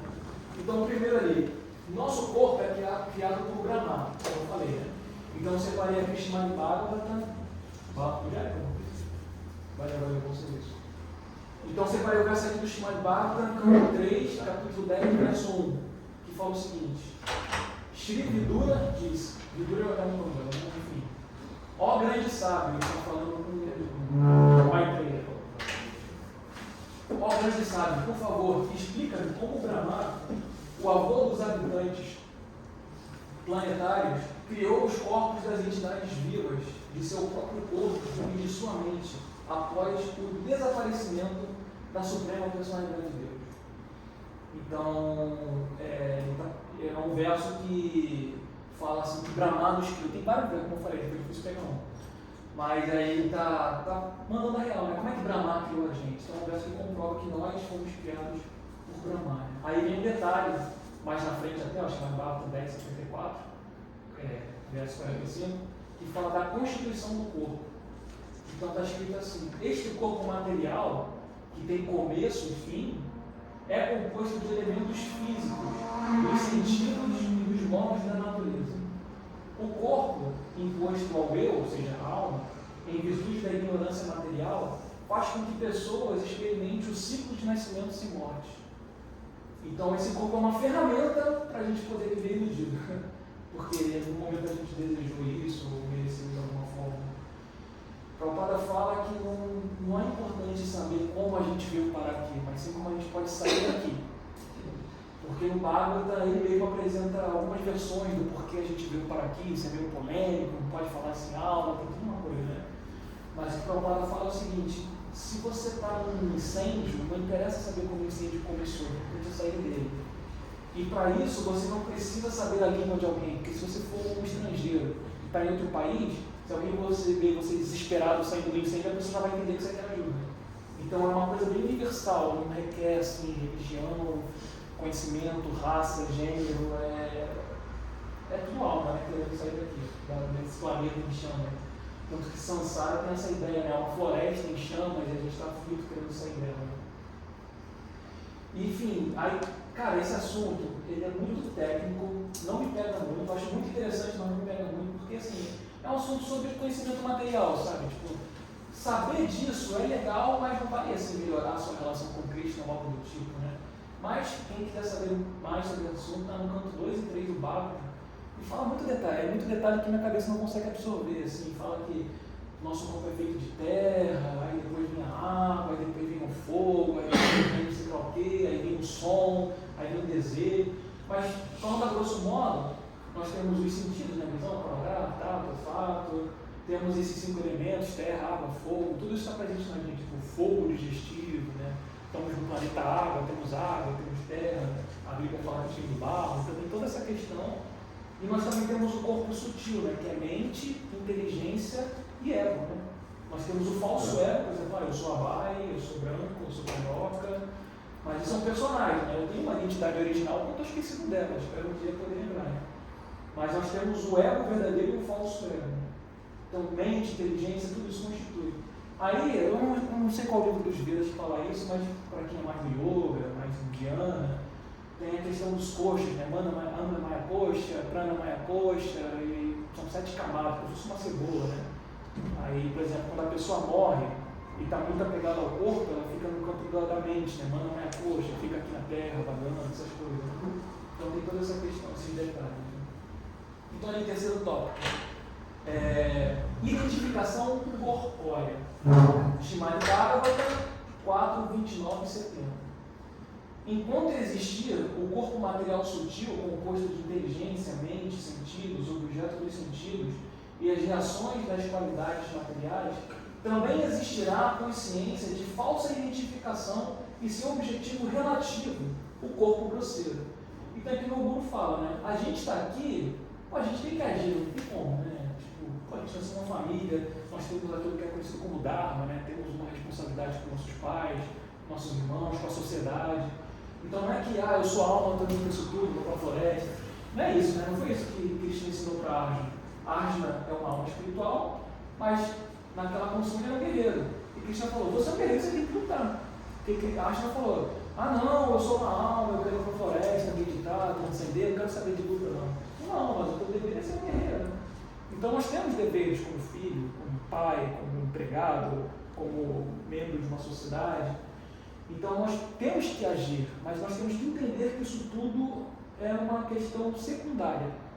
O nosso propósito principal é transcender, é sair disso tudo.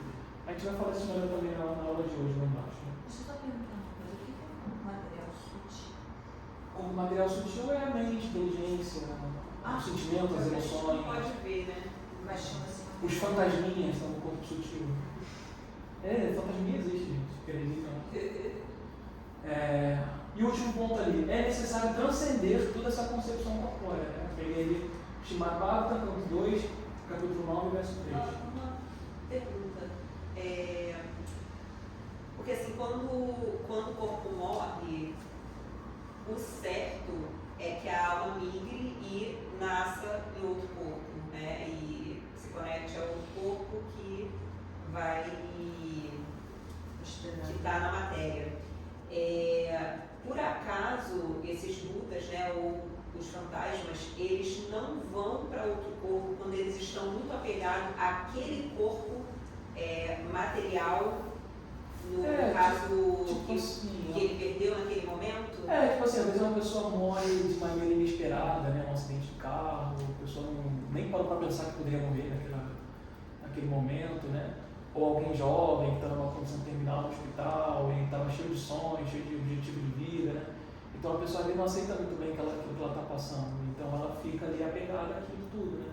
Queria ter feito tal coisa, realizado tal projeto de vida. Então uma pessoa que não é tão apegada, quando ela morre, a alma assim, eu acho que não tem uma coisa assim meio ferro e fogo, né? Por exemplo, se a gente vê a história de Ajamila, quando ele morre, chegam os Yavadutas e os Vishnudutas, né? Para decidir ali o que vai acontecer com ele. Tipo assim, não, ele é o Brahma, né? Chega os Vishnudutas, ele morreu falando o nome de Deus, tem que ir para o céu, tem que ficar com Cristo. Aí os Yavadutas falam, não, mas ele se desviou do caminho, se foi promíscuo, ele tem que ir para Yamaraja julgar ele. Então ficam naquele debate, né? Então, assim, tem muitas coisas, muitas possibilidades, né? Não é uma coisa assim, uma receita de bolo, que é isso que acontece, né? Tem aqui uma ideia, né? Um fluxo meio natural das coisas, que é isso, ou chegou os Vishnudutas ou chegou os Yamaraja. Agora, por exemplo, quando meu avô faleceu, a gente fez aqui a cerimônia de fogo, e o Prabhu Baladeva, né, que realiza cerimônias, ele explicou que quando a alma abandona o corpo, né, ela fica assim, não sei quantos dias em tal lugar, não sei quantos dias em tal lugar. Isso é uma questão técnica, né? Que para nós, devotos de Krishna, saber disso não é lá muito importante, né? É legal, beleza, mas não vai assim fomentar a nossa relação com Krishna, entende? Porque a gente tem que, capítulo 8 da Bhagavad Gita, né? A nossa meta é estar pronto para... A meta da vida é saber morrer, essa é a verdade. Beleza. Porque Krishna explica que a consciência que a gente tem na morte é o que vai proporcionar a nossa próxima Se a gente condição. estiver pensando em Krishna. Exato. Maravilha. Então assim, a gente tem que estar o tempo todo cantando japa, pensando em Krishna, a gente tem que estar condicionado mesmo a Krishna, porque se entra uma bala perdida aqui agora e a gente morre, o que a gente vai estar pensando, sabe? Então é uma questão muito séria, né? E não é fácil também, né? Por isso que filosofia, né? Os livros são a base, a gente tem que saturar a nossa mente com Krishna, essa é a verdade. Tudo bem assistir Netflix, dar uma volta no shopping, faz parte, mas não se distrair nesse sentido. Enfim, é um processo, né? Todo um processo. Demora vidas.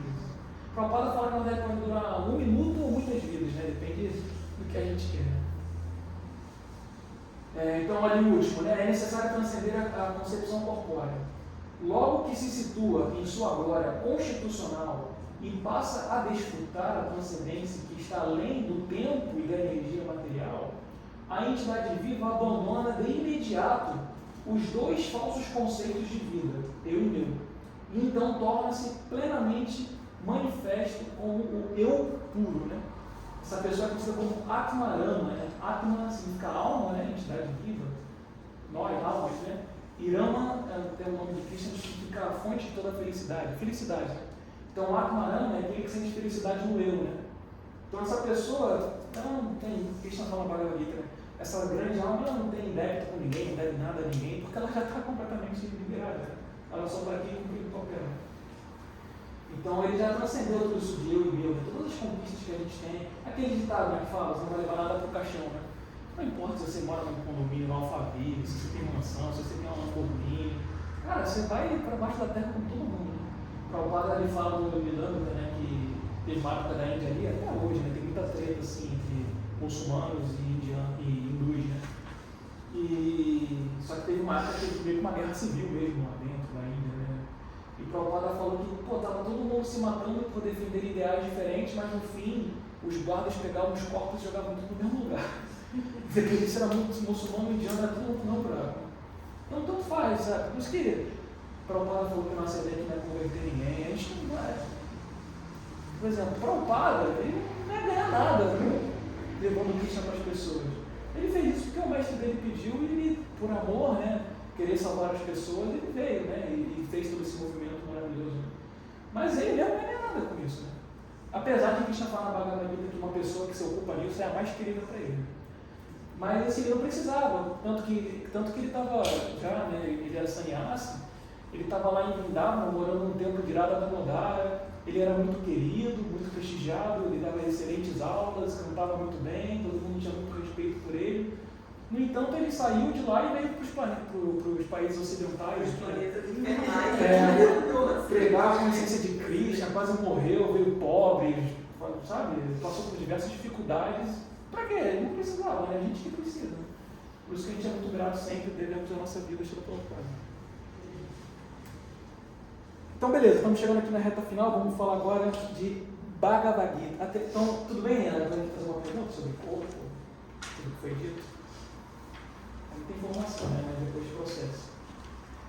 Então, Bhagavad Gita, nosso livro base é o Beabá, é o manual da vida. Como viver Bhagavad Gita? Vai falar tudo. Não sei o que fazer, não sei o que comer, não sei para onde ir, Bhagavad Gita. Não estou exagerando não, é isso mesmo. É o manual, é o tutorial.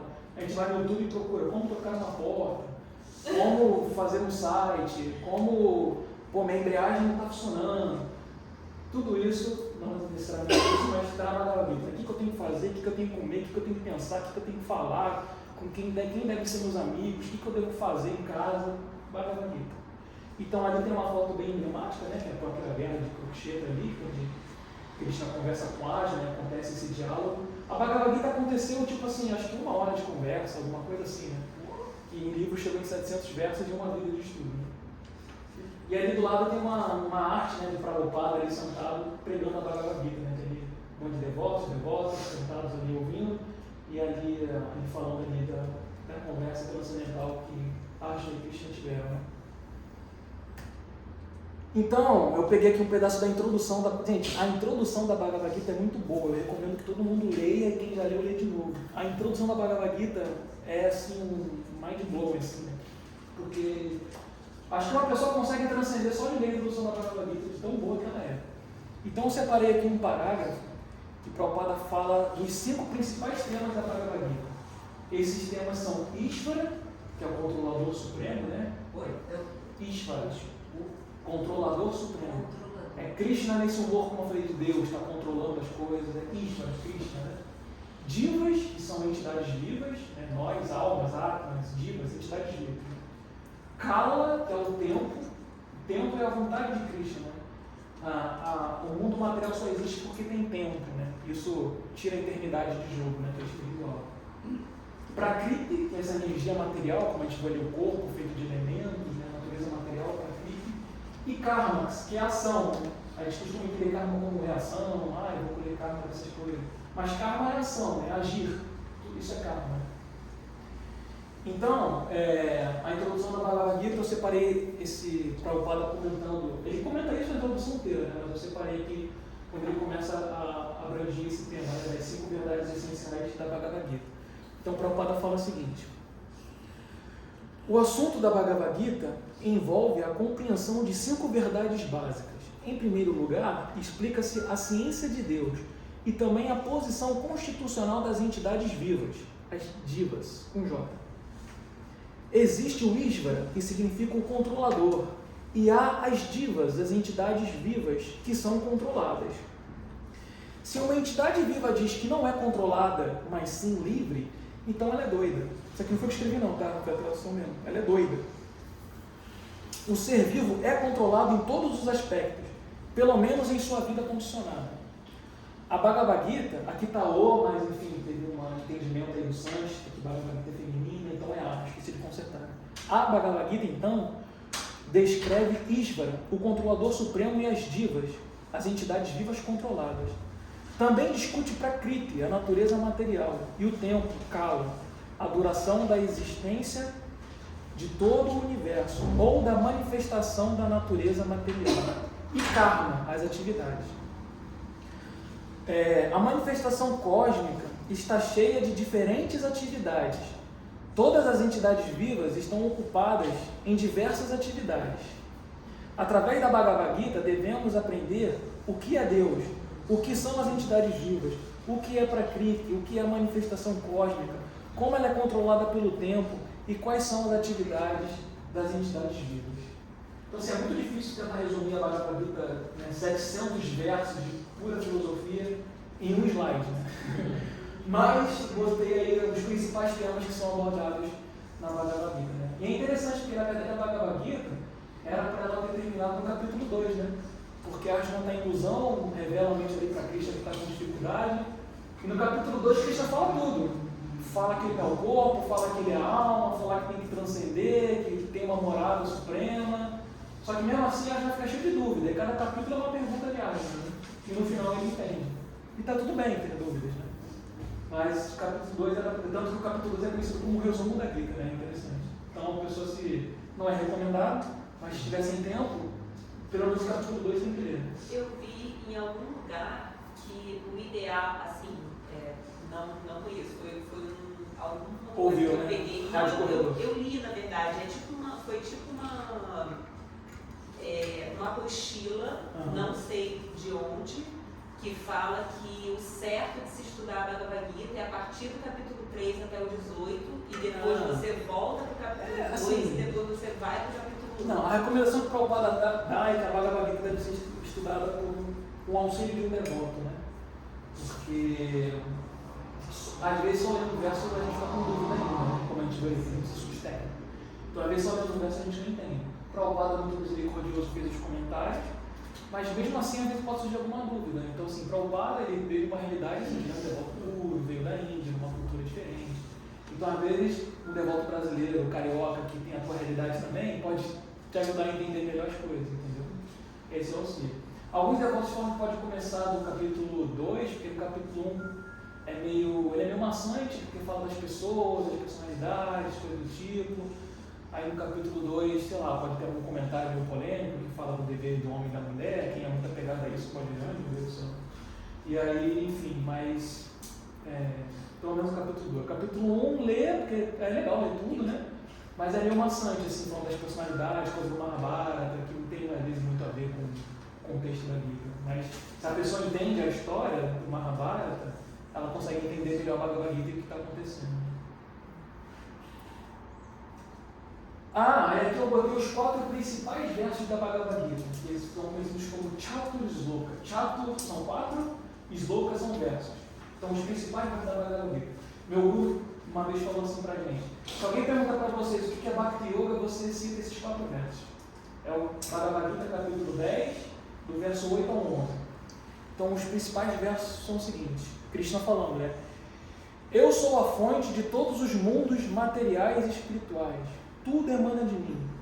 Os sábios que conhecem isto perfeitamente ocupam-se no meu serviço devocional e adoram-me de todo o coração.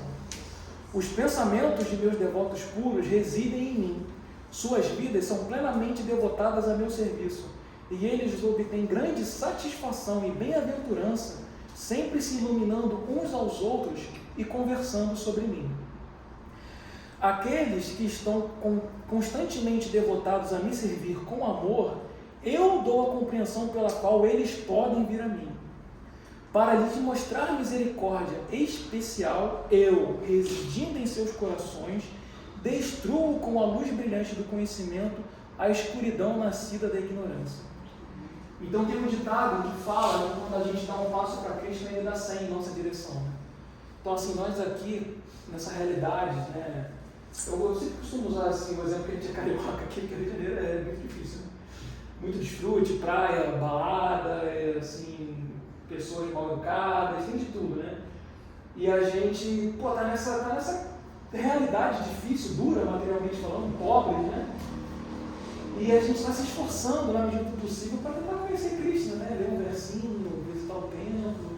Então a gente dá passinhos de formiga, né? Assim, estamos engateando na vida espiritual.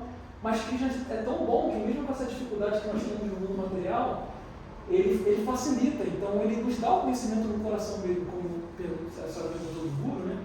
Krishna é o Chaitanya Guru, ele está no nosso coração, né? Então Krishna vai nos dando a facilidade. Então quanto mais a gente se esforça, mais fácil vai ficando, porque Krishna dá essa misericórdia, né? É como se a gente, como se fosse qualquer coisa. Se você quer aprender artes marciais, como você vai praticando, você vai melhorando, né? Mas aqui tem um fator místico, Krishna ele facilita. Tá? Ele fala isso, facilita, a gente acredita. E a gente vê, né, tem pessoas, Prabhupada, ele começou o movimento aqui no Ocidente, era todo mundo hippie, drogado, assim, fugindo de casa. Prabhupada quase morreu, que morava com um cara lá que ficou num surto e tentou esfaquear ele. Isso ficou muito louco, né? E mesmo assim, esses hippies se tornaram devotos e 108 templos pelo mundo, e essa coisa toda que a gente está vendo hoje, né? Como até no Rio de Janeiro a gente tem. Então, Krishna vai dando as facilidades, né? Krishna nos ajuda. Então, se a gente tem dificuldade, é normal, né? Tem uma fase na vida que se chama Anartha Nivriti, né? Anartha são tipo dificuldades, Nivriti é que vem à tona, assim, vai saindo. Então, você está praticando a consciência de Krishna há algum tempo, às vezes já morou no templo, já fez vários serviços legais, mas aí quando você se dá conta, você ainda vê que você é uma pessoa invejosa, que você ainda tem egoísmo, que você ainda tem um apego. Isso começa a te perturbar muito, né? Como assim você está falando de Krishna há muito tempo? E eu sou esse lixo de pessoa assim, né? Cheio de mazelas. Isso é normal, é uma fase que acontece na vida espiritual de todo mundo. Mas Krishna é que ele traz o conforto, né? Não se preocupe, porque eu estou aqui, eu vou te ajudar, eu vou tirar todos os obstáculos que estão no seu coração, né? Então, apenas faça o serviço, né? Como o Prabhupada fala, utilidade é o princípio, né? Continue seguindo, firme, com fé e devoção, que vai dar tudo certo, não tem erro. Krishna fala na Bhagavad Gita que nesse caminho não há perda nem diminuição, né? Como eu falei, né? Quando a gente morre, fica tudo para trás. Mas Krishna fala que na próxima vida, no âmbito espiritual, a pessoa continua de onde ela parou. Então, se você vem no templo aqui hoje, a tua primeira vez, e tu nunca mais volta, tu já tem benefício, e na próxima vida, se você quiser continuar na vida espiritual, você já vai ter essa bagagem de conhecimento que você teve hoje, né, por exemplo. Então, Krishna, ele nos ajuda, né? Krishna é muito legal mesmo. Então, estuda para aproveitar. Oi? A Prabhupada fala, né, que essa vida, na verdade, a gente já perdeu, tem que se preparar para a próxima. Tipo isso. Não perdeu não, né? Tem chance. Então, pessoal, já deu nosso tempo só para finalizar aqui o assunto. Os principais livros. Quer dizer, alguém quer fazer uma dúvida sobre a Bhagavad Gita? Principais versos, 5 verdades. Alguém quer falar alguma coisa? Fica à vontade. Nenhuma, duas. Então vamos lá, principais livros. A literatura védica, ela é quase que em uma vida, mal dá para estudar os principais livros, não dirá tudo. Porque tem os 4 Vedas originais, as Vedas, Samaveda, sei lá o quê, e desses livros sai tudo que a gente conhece dos livros, 108 Upanishads, vários Puranas e por aí vai. Prabhupada falou, não percam tempo, 4 livros bastam. Por quê? Porque os Vedas falam de tudo, gente. Fala de matemática, fala de medicina, que é o Ayurveda, fala de yoga, que são as posturas, respirações, fala de um monte de coisa. Mas isso é legal, é importante? É. Mas tem um atalho. Bhakti é sempre um atalho, gente. É cortar caminho. Prabhupada não queria perder tempo. Então ele falou, 4 livros bastam. 4 livros que são focados na suprema personalidade de Deus. Tanto que no Bhagavad, Vyasadeva é uma personalidade que existiu, que ele é considerado o avatar literário de Krishna. Antigamente não existiam livros. Os Vedas, eles eram todos falados, né? A inteligência humana era melhor. Então, por exemplo, Arjuna, ele não leu a Bhagavad Gita, ele ouviu a Bhagavad Gita. E ele tinha, e somente aquilo foi suficiente para ele decorar tudo, né? Para a gente é muito difícil, tem que ler de novo, se comportar, né? Enfim. O difícil já é ler. Então, Vyasadeva chegou a essa era de Kali que a gente vive, a qualidade de vida baixou, né? A gente acha que a gente avança não, a gente regrediu, né? Então a escrita se fez necessária, e Vyasadeva compilou todos os Vedas. Quando ele compilou os Vedas, ele ficou na mental, ele se sentiu vazio.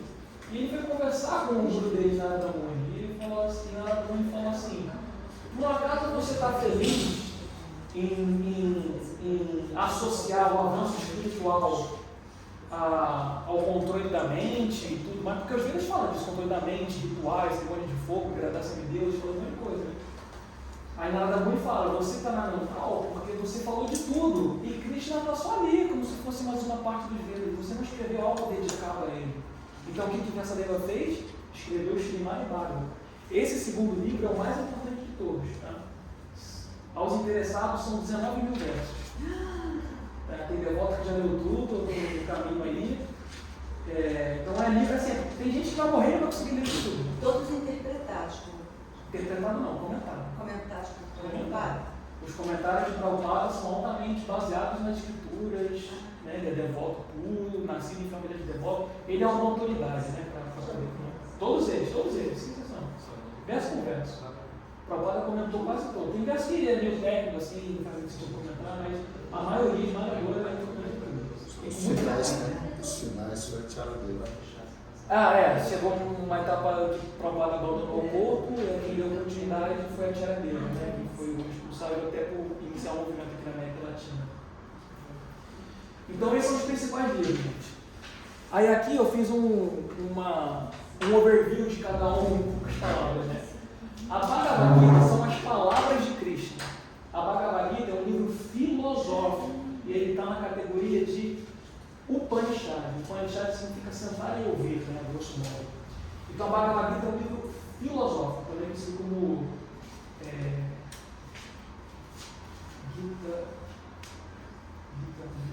Gitamrita, se não me engano, enfim, Bhagavad Gita. É um nome popular. Então é um livro filosófico que fala as palavras de Krishna, as instruções de Krishna. É um Upanishad, um livro filosófico. Gita Upanishad, é isso, Gita Upanishad. Aí depois vem o Srimad Bhagavatam. O Srimad Bhagavatam, ele está na categoria de Purana. Purana significa histórias de tempos imemoriais. Porque nós, é até científico isso, né? É mais fácil a gente aprender por história, por exemplo, do que às vezes por lições, né? Uma criança aprende com história, primeiro ela aprende até a desenhar do que escrever, né? Então a gente tem essa coisa com o lúdico, né? E o Bhagavatam é isso, são as histórias de Krishna e suas associadas às atividades de Krishna. O Chaitanya Charitamrita, que é o terceiro, eles são as atividades, é uma biografia de Chaitanya Mahaprabhu, que é um avatar de Krishna que veio há 500 anos atrás. E ele veio num papel de devoto, né? Krishna veio, mas não nesse papel de Deus, de restabelecer o Dharma, de botar para quebrar. Ele veio como um devoto para nos ensinar como ser devotos. Há 500 anos atrás, na Bengala, na Índia, né? Então o Chaitanya veio. Então o Chaitanya Charitamrita na prática, tudo aquilo que está escrito na Bhagavad Gita e no Bhagavatam. É o exemplo na prática. E o último livro é o Bhakti-rasamrita Sindhu, que é o Néctar da Devoção, que é um livro que fala dos detalhes do serviço devocional. Aí fala daquilo que eu disse mais cedo, né? Dos tipos de relacionamento com Krishna, de amizade, parentesco, neutralidade, os detalhes disso que é muito técnico, as qualidades de Krishna. Mas fala muito detalhe, fala assim, como eu falei, do corpo de Krishna, detalhes, o humor dele. Fala até como você deve se comportar no templo, assim, é muito detalhe mesmo. É um livro extremamente técnico, não recomendo ninguém começar por ele. Ele é um livro assim, mais para quem já está convencido de que esse é o caminho, de que quer seguir, porque ele é muito técnico mesmo, né? Então esses são os principais 4 livros, como eu falei, 4 livros bastam, tá? E segue essa ordem talvez, Bhagavad Gita, porque é muito texto, né? Se você quiser começar a ler um até terminar o outro, pode ser que você morra e não consiga. Mas eu recomendo é ler isso tudo, em especial a Bhagavad Gita. Gente, leia a Bhagavad Gita. Pelo menos a introdução do capítulo 2, se você não está muito interessado em seguir esse caminho, pelo menos leia a introdução do capítulo 2. Shri Chaitanya Charitamrita também está Purana? Ele está na categoria de Smriti, né? Smriti são livros védicos, mas que não foram escritos por Vyasadeva. Então não é assim um Veda puro escrito por Vyasadeva. Mas é um livro de um Vedantista, no caso é Krishnadas Kaviraj, que é um discípulo de Rupa Goswami, que é o autor do Néctar da Devoção. Então esses 2 livros são nessa categoria de Smriti. são livros que falam sobre os Vedas e que são autorizados por escolas filosóficas védicas. O termo correto é Sampradaya, né? Existem as escolas filosóficas Sampradaya, que são livros autorizados. Seria quando eles fazem tipo, comentário de... Escrevem livros sobre os Vedas, né? Porque tem os Vedas originais que foi Vyasadeva que escreveu. Aí são os Vedas mesmo, assim, é Vyasadeva, o próprio Krishna que escreveu. E existem livros que falam detalhes, explicações sobre isso, né? Então estão nessa categoria de Smriti. Não são escritos por Vyasadeva, mas são igualmente relevantes. Especialmente na nossa linha, né? Tanto o Chaitanya Charitamrita, são 3 biografias de Chaitanya que são muito famosas, né? Chaitanya Charitamrita, Chaitanya Bhagavata e não lembro a outra, a terceira. Então, especialmente para nós, Gaudiya Vaishnavas, né? Acho que o Guru explicou na semana passada que Gaudiya vem justamente da região onde Chaitanya nasceu, né? Então, o termo Gaudiya. Então, para nós é especialmente importante estudar tanto Chaitanya Charitamrita, né? Enfim, quanto Chaitanya Bhagavata e o outro que eu não me lembro o nome agora. O Gurudeva está escrevendo também. Então, são três dessas biografias bem importantes assim, sobre Chaitanya Mahaprabhu. Né? Então, esse livro, o Chaitanya Charitamrita, né, é uma coleção de livros, na verdade, né, mas a gente se refere a ele como uma obra. Ele conta todos os passatempos, né, a vida de Chaitanya Mahaprabhu, desde o seu nascimento até ele, enfim, o êxtase dele, ele abandonar esse mundo material também. Então, assim, é muito importante para a gente entender, porque a Chaitanya é que traz para a gente o processo que a gente pratica, né, de cantar os seus nomes, o Yuga Dharma, né? Então, para a gente é importante nesse sentido entender isso, né? Antes de Chaitanya Mahaprabhu vir encarnar e tal, existe alguma coisa nos Vedas que fala que o Mahamantra é o mantra da era, ou foi Mahaprabhu que institucionalizou isso? Antes de Chaitanya Mahaprabhu, os nomes de Krishna, né, os nomes de Deus, eles eram muito sigilosos. Né? Então eles não eram cantados abertamente, então eles eram cantados, eles eram glorificados de uma forma muito íntima e uma forma muito pessoal. Né? Então, por exemplo, por brahmanas ou sábios, né, que estavam reclusos e faziam ali pequenos encontros ali entre eles, por estudiosos, ou através mesmo do mantra Gayatri, né? Então, quem tem a iniciação a segunda iniciação, né, do Brahma Gayatri, alguns dos mantras ali do Gayatri são os mantras que eram cantados antigamente, né? Então, o Chaitanya Mahaprabhu ele vem para trazer, para de fato popularizar, né? Então, quando ele traz o Mahamantra, não é nem que ele simplesmente trouxe o Mahamantra ou que esse mantra é um novo mantra e tudo mais. Ele, na verdade, ele torna o cantar dos santos nomes acessíveis, porque até então era uma prática, digamos, não era elitista, assim, mas ela era muito reservada, né? Ela era muito reservada. E ele, enfim, com os harinamas e tudo isso, ele de fato, então quando dizem que Nityananda Prabhu ele abre o mercado dos santos nomes, é nesse sentido mesmo, porque os nomes de Krishna deixam de ser praticados, deixam de ser cantados em isolamento ali, de uma forma restrita, e eles vão para as ruas mesmo, eles vão cantar, eles vão gritar, eles vão popularizar, então para de ser um processo pessoal e torna de fato esse processo congregacional. Tanto que diz que o mantra original começa com Harirama, né? Aí os brahmanas estavam, não, isso é secreto, não pode ficar na boca do povo. Então vamos falar outro mantra. Aí inverteu. Hare Krishna, depois que vem Harirama. Eu peguei um livro esses dias aí que é Harinama, Hare Krishna, uma coisa assim. E aí tinha lá um negócio de médica, explicando assim, vários detalhezinhos assim. Como é que é o nome disso? Não era essa. Além da minha alçada. Tem coisas técnicas. Sim. Não, eu não cheguei a ler o livro não, eu só folhei ele assim, e assim, era muito minucioso mesmo, e tinha essa parte falando que iniciava, né, com Harirama, só que embaixo, que foi uma partezinha que eu li, estava falando que não era assim, que o certo é essa forma que ele Hare chama. Krishna. Hare Krishna. São detalhes de Haribo, né?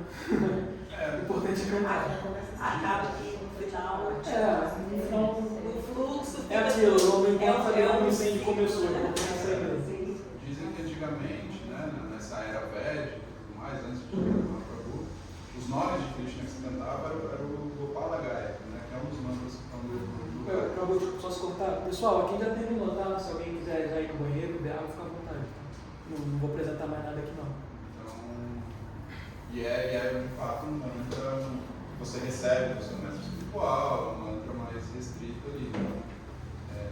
Nem era esse Mahamantra, né? É outro mantra. E a gente até continua cantando ele, né? As pessoas têm essa iniciação, mas ele tem outro propósito, né? Que não é esse propósito de fato glorificar Krishna no sentido de, enquanto seus nomes, enquanto processo da era, ele visa cumprir um propósito de fato de adoração, de ritualística, de outra coisa. Né? É bem interessante mesmo que Chaitanya trouxe. Existem versos, tem até um artigo no Volta ao Supremo, que fala sobre essa importância de cantar os nomes de Krishna, né? Não necessariamente o Mahamantra. O Mahamantra foi uma coisa mais de Chaitanya, mas os nomes de Hari. E tem aquele verso bem famoso, que eu esqueci agora com a escritura, mas é um verso citado também no Chaitanya Charitamrita. Aquele Harinama, Harinama, Eva, Kepalapur, Nasteva, Nasteva, Gatira, Metaha. Ou seja, a tradução desse verso é: nessa era de Kali, aí repete 3 vezes. Não há outra maneira, não há outra maneira, não há outra maneira para a autorrealização do que Harinama, Harinama, Harinama. Ou seja, Hari, o nome de Deus, Hari, Nama, nome, os nomes de Deus, os nomes de Deus, os nomes de Hari, o nome de Krishna, né? E Chaitanya, como o próprio Krishna e nosso Acharya, né? Ele estabeleceu que é o cantar dos santos nomes, do Mahamantra Hare Krishna, que marra esse maior. Né? Aí assim, tem às vezes algum detalhe técnico de raga, essa palavra raga, melodia correta, de acordo com o dia e tal. Mas o que ele ensinou no Shikshashtaka é: ó Senhor, não há regras rígidas e severas para cantar seus santos nomes. Não há regra, cara. Qualquer um pode cantar, sendo burro, sendo inteligente, sendo pobre, sendo rico, sendo bom, sendo mulher, sendo japonês. Não importa, todo mundo pode cantar. E Prabhupada fala: você pode cantar no trabalho, viajando, cante mesmo assim, não tem regra. Porque se ficar muito apegado, obviamente, né, tem toda uma consciência adequada, ideal, que todos nós estamos almejando alcançar. Porque tem o... Vocês podiam fazer um estudo desse aí, de métrica, Então, mas é justamente isso que eu falei, isso é técnico, isso não é muito relevante para marketing, sabe? É uma coisa técnica. Não é algo assim para melhorar sua relação com o Cristo. É você cantar, sua função para cantar bem, você seguir seu mestre espiritual, entendeu? Agora, se você está cantando uma melodia e tal, do jeito certo, bobo. Tanto que Bhaktivinoda ele tem um poema que é Cante Mesmo Assim, né? Ele fala: se você é uma pessoa caída, cante mesmo assim. Se você é luxurioso, cante mesmo assim. Se você está num ambiente inadequado, cante mesmo assim. Então ele vai criando situações. Fala: o importante no final é você cantar, porque você vai colher os benefícios, né? Você falou que foram 3 versos aí. Você pode falar, não sei se você vai lembrar, aquele do... Harinama. Não há outro jeito, não há outro jeito. Eu posso passar depois lá no grupo. Esse aí está no Chaitanya Charitamrita, Madhya Lila 6, 242. 6.242. É bem famoso. Mas esse verso não é do Chaitanya Charitamrita. Ele é citado. Ele é de uma outra escritura que começa com B, que eu disse o nome. Eu só tenho anotado, mas eu posso passar. E esse último que você falou? O poema de Bhaktivinoda? É um poema que ele escreveu. Posso catar na internet também, tu acha? É Cante Mesmo Assim o título dele. Cante Mesmo Assim. Você pode repetir essas virtudes que você falou de Krishna? As 6 qualidades principais? Tá. Ele é o mais famoso, o mais rico, o mais forte, o mais inteligente, o mais famoso e o mais renunciado. Essas são, assim, as 6 principais qualidades. Ele tem isso tudo em grau máximo, em potência máxima, ninguém é igual ou superior a ele nesses pontos. É isso que faz ele ser o Bhagavan, uma pessoa suprema. Ok, pessoal? Então, eu sinto muito quem continuava aí ouvindo um pouco lá embaixo. Estou escalado também para o programa de hoje. E vai ser uma continuação, de certa forma, daqui, né? Porque as 3 perguntas do início é quem somos nós, quem é Deus e como nos relacionarmos com Ele. A gente abrangiu isso tudo, mas lá eu vou entrar melhor nesse como nos relacionar com Ele. Beleza? Obrigada. Então, muito obrigado, pessoal. Qualquer coisa pode mandar mensagem, pode me chamar. Muito obrigado. Obrigado. Gosto da proposta.